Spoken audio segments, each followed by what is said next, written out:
চট্টগ্রামে আলোচিত অ্যাডভোকেট সাইফুল ইসলাম আলিফ হত্যা মামলার চার্জশিট গ্রহণ করেছে আদালত। চার্জশিটে তদন্তকারী কর্মকর্তা ৩৮ জনকে আসামি করলেও রাষ্ট্রপক্ষের আবেদনের প্রেক্ষিতে আরও একজন সহ মোট ৩৯ জনকে আসামি করা হয়।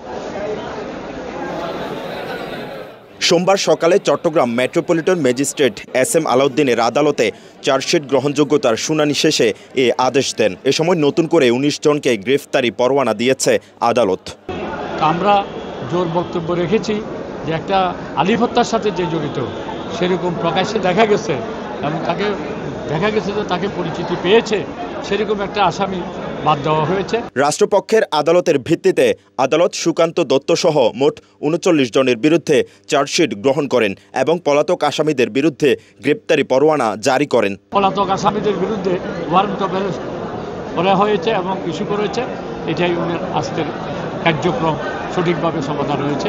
বাদীপক্ষের আইনজীবী অ্যাডভোকেট রায়হানুল ওয়াজেদ চৌধুরী বলেন, তদন্তকারী কর্মকর্তা ৩ জন এজাহার নামীয় আসামিকে সম্পৃক্ততা না থাকা এবং সঠিক পরিচয় না থাকায় একজনকে অব্যাহতির প্রার্থনা করেছেন। প্রথমে মামলার এজাহারে ৩১ জনের নাম থাকলেও নতুন করে আরও ১০ জনের সম্পৃক্ততা পাওয়ায় এখন মোট আসামির সংখ্যা দাঁড়িয়েছে ৩৯। এদের মধ্যে চিন্ময় কৃষ্ণ দাস সহ ২০ জন গ্রেফতার আছেন এবং ১৯ জন এখনও পলাতক।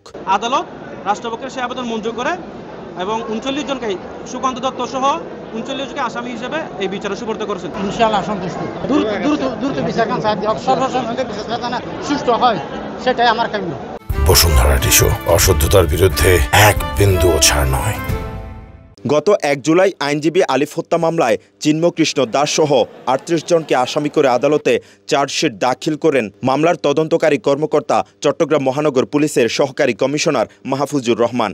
পরে চার্জশিট গ্রহণযোগ্যতার শুনানি গত ১০ আগস্ট ধার্য করা হলেও বাদী উপস্থিত না থাকায় ২৫ আগস্ট শুনানির দিন ধার্য করে আদালত।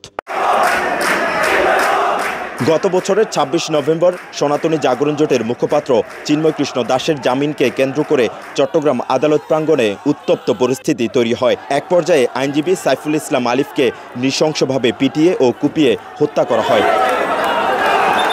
এই হত্যাকাণ্ডের পর আলিফের বাবা জামাল উদ্দিন বাদী হয়ে মামলা দায়ের করেন। পাশাপাশি পুলিশের উপর হামলা, কাজে বাধা এবং ককটেল বিস্ফোরণের ঘটনায় আরও ৫টি মামলা হয়।